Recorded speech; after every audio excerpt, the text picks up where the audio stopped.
بسم اللہ الرحمن الرحیم الحمدللہ رب العالمین والصلاة والسلام علی اشرف الانبیاء والمرسلین وعلی آلہ وصحبہ اجمعین۔ ناظرین کرام، شمائل رسول صلی اللہ تعالی علیہ وسلم کے حوالے سے آج دوسرا پروگرام ہے، اور آج ہم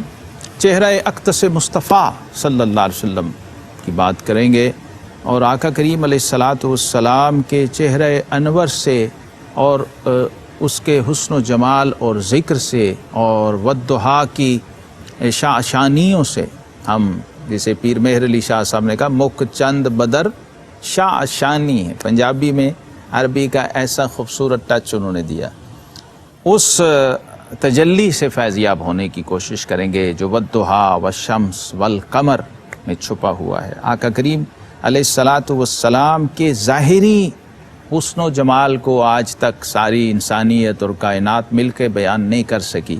تو آپ سوچئے کہ ان کے باطنی کمالات کا احاطہ کون کر سکتا ہے۔ تو ایک خاتون ہیں، ایک بی بی ہیں، حضرت سیدہ عاتقہ بنت خالد الخزاعیہ رضی اللہ تعالیٰ عنہ، جن کو ام معبد کے نام سے تاریخ میں یاد کیا جاتا ہے۔ جب غار ثور سے سیدنا صدیق اکبر رضی اللہ تعالیٰ عنہ یار غار و مزار حضور علیہ السلام کی معیت میں ہجرت فرما تھے اور مدینہ طیبہ کی طرف رواں تواں تھے، تو راستے میں ایک جگہ پڑاؤ کیا تھا اور رکے تھے، پانی کی تلاش تھی، کچھ کھانے کی طلب تھی۔ ایک خیمہ لگا ہوا تھا صحرا میں، اور وہاں ایک خاتون اندر موجود تھی۔ تو جب یہ عظیم الشان قافلہ اور کارواں جو پوری کائنات کو اپنے جلوہ میں لیے ہوئے تھا، رحمت للعالمین صلی اللہ علیہ وسلم وہاں جلوہ گر ہوئے، اور وہاں سے دودھ کی اور کچھ طلب کی، سامان خورد و نوش کی، تو اس بی بی نے کہا کہ ہمارے گھر کچھ بھی نہیں ہے، بکریاں جا چکی ہیں۔ تو ایک لاغر بکری تھی، آقا کریم علیہ السلام نے فرمایا اگر آپ اجازت دیں تو ہم اس سے دودھ دھو لیں۔ تو انہوں نے کہا یہ تو دودھ دے ہی نہیں سکتی، اس کا دودھ ہے ہی نہیں اور ویسے ہی بیمار ہے۔ تو رحمت للعالمین صلی اللہ علیہ وسلم نے اپنا دست مبارک پھیرا، دودھ اترایا، دودھ پیا بھی، خود بھی نوش جاں فرمایا، صاحب خانہ کو، خاتون خانہ کو بھی پلوایا، اور یہ معجزہ ظہور پذیر ہوا اس موقع پر۔ یہ وہ خاتون تھیں۔ امام حاکم نے مستدرک میں، امام بہقی نے، امام طبرانی نے، اور بڑے تمام سیرت نگاروں نے اس واقعے کو نقل کیا ہے۔ وہ کہتے ہیں کہ جب سیدہ ام معبد رضی اللہ تعالیٰ عنہ یہ سارا واقعہ ہو گیا اور آپ صلی اللہ علیہ وسلم تشریف لے گئے، اور وہ آپ کے ظاہری حسن و جمال میں اور آپ کی اداؤں میں گم تھیں، تو ان کے شوہر آئے جو اقسم بن جون الخزاعی، ان کے شوہر تھے۔ جب وہ گھر آئے تو انہوں نے پوچھا کہ بھئی کیا ہوا، یہ کون تھا جو یہاں پر آیا، کون مسافر تھے؟ تو اس خاتون نے جو حلیہ مبارک بیان کیا ہے اب تک کی انسانی تاریخ اور ہماری معلومات کے مطابق، بس وہ آخری حد ہے۔ اور میں سمجھتا ہوں کہ مرد کا کسی جلوے کو اور کسی منظر کو دیکھنا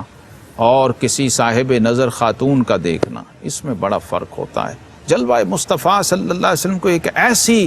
بدویہ خاتون، صحرائی خاتون اور ایسی فصیحہ اور بلیغہ خاتون ہے کہ پوری امت کے ائمہ اس پہ اشک کر رہے ہیں کہ اس بی بی نے کیا ایک ایک عضو مبارک اور ایک ایک جسے نین نقش کہتے ہیں وہ بیان کیے ہیں۔ آخری انسانی حد ہے میرے خیال میں۔ جب پوچھا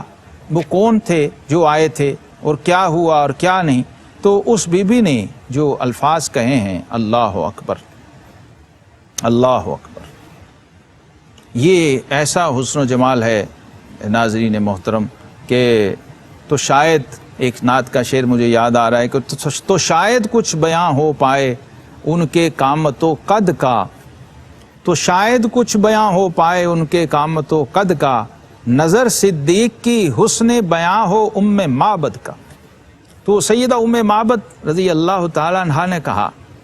انا لک ھذا والشاء عازب حیال، قالت لا واللہ انہ مر بنا رجل مبارک۔ انہوں نے آ کے کہا کہ یہ بی بی کیا بات ہے، کیا پریشانی ہے، کیا ٹینشن ہے، یہ کیا شور مچا ہوا ہے، کیا انتشار ہے،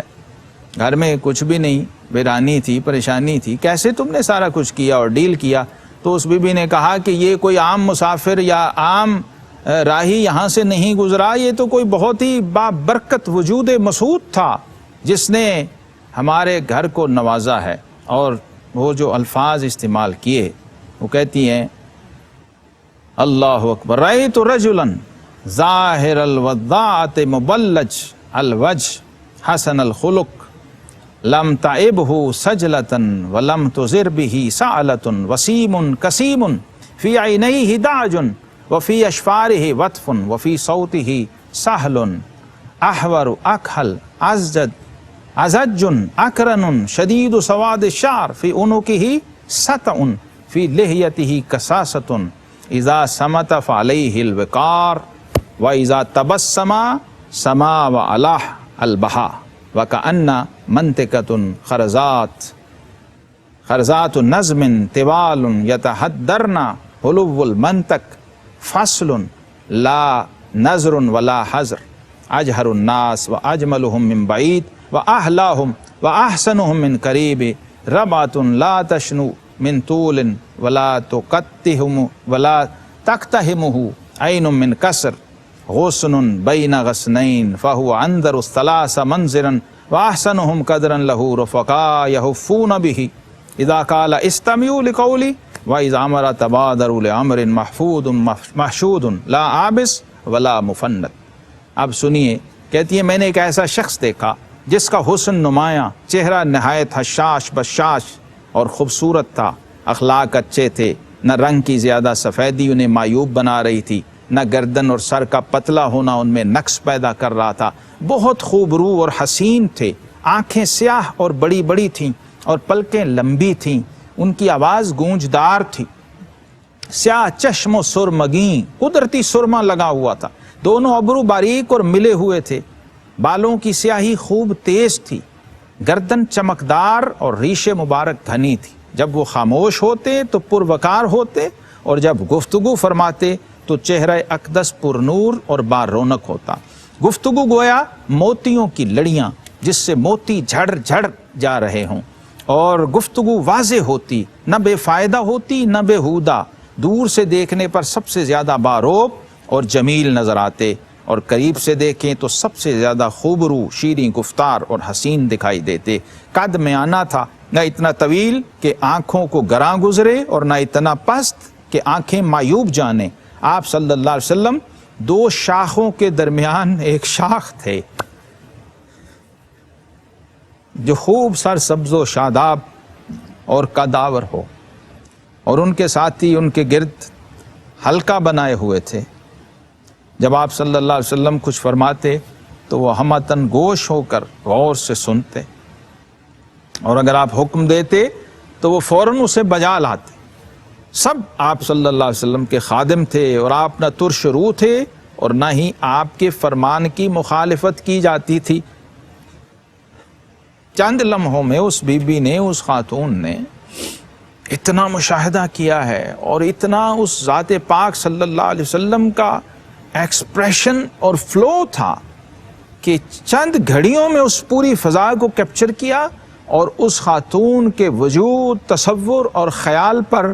آپ صلی اللہ علیہ وسلم کا سراپا مبارکہ مرتسم ہو گیا، گویا سکین کر لیا اس بی بی نے حسن و جمال مصطفیٰ صلی اللہ علیہ وسلم کو بیان کیا۔ آپ سوچئے، ایک سرسری تاثر یہ ہے تو جو دن رات صبح و شام اس چہرہ اقدس کے جلووں میں گم رہنے والے ہوں گے، ان کا حال کیا ہوگا۔ اہل علم کہتے ہیں یہ وہ چہرہ ہے جس کو خود بنانے والا بھی تکتا رہتا ہے، اور وہ رخ مبارک ہے کہ رخ مصطفیٰ ہے وہ آئینہ، کہ اب ایسا دوسرا آئینہ نہ کسی کی بزم خیال میں، نہ دکان آئینہ ساز میں۔ قرآن نے کہا قد نرا تقلب وجہک فی السماء، اے حبیب ہم آپ کے بار بار رخ انور کو آسمان کی طرف اٹھانا دیکھ رہے ہیں۔ یہ وہ چہرہ مبارک ہے جسے بنانے والا بھی دیکھتا۔ ہمارے ایک بزرگ شاعر کہتے ہیں کہ بنا کے تجھ کو جو نزدیک و دور سے دیکھا، خدا نے خود کو نہایت غرور سے دیکھا۔ یہ وہ چہرہ مبارک ہے کہ مکھ چند بدر شاشانی مت چمک دی لاٹ نورانی، کالی زلف تے اکھ مستانی، مخمور اکھیں ہن مد بھریاں۔ والضحیٰ سے بڑھ کے اور کہاں سے ہم لفظ لائیں، والشمس اور والقمر سے بڑھ کے کہاں سے آیات و الفاظ لائیں کہ اس چہرہ اقدس و انور کے حسن و جمال کو بیان کر سکے۔ اہل علم نے لکھا ہے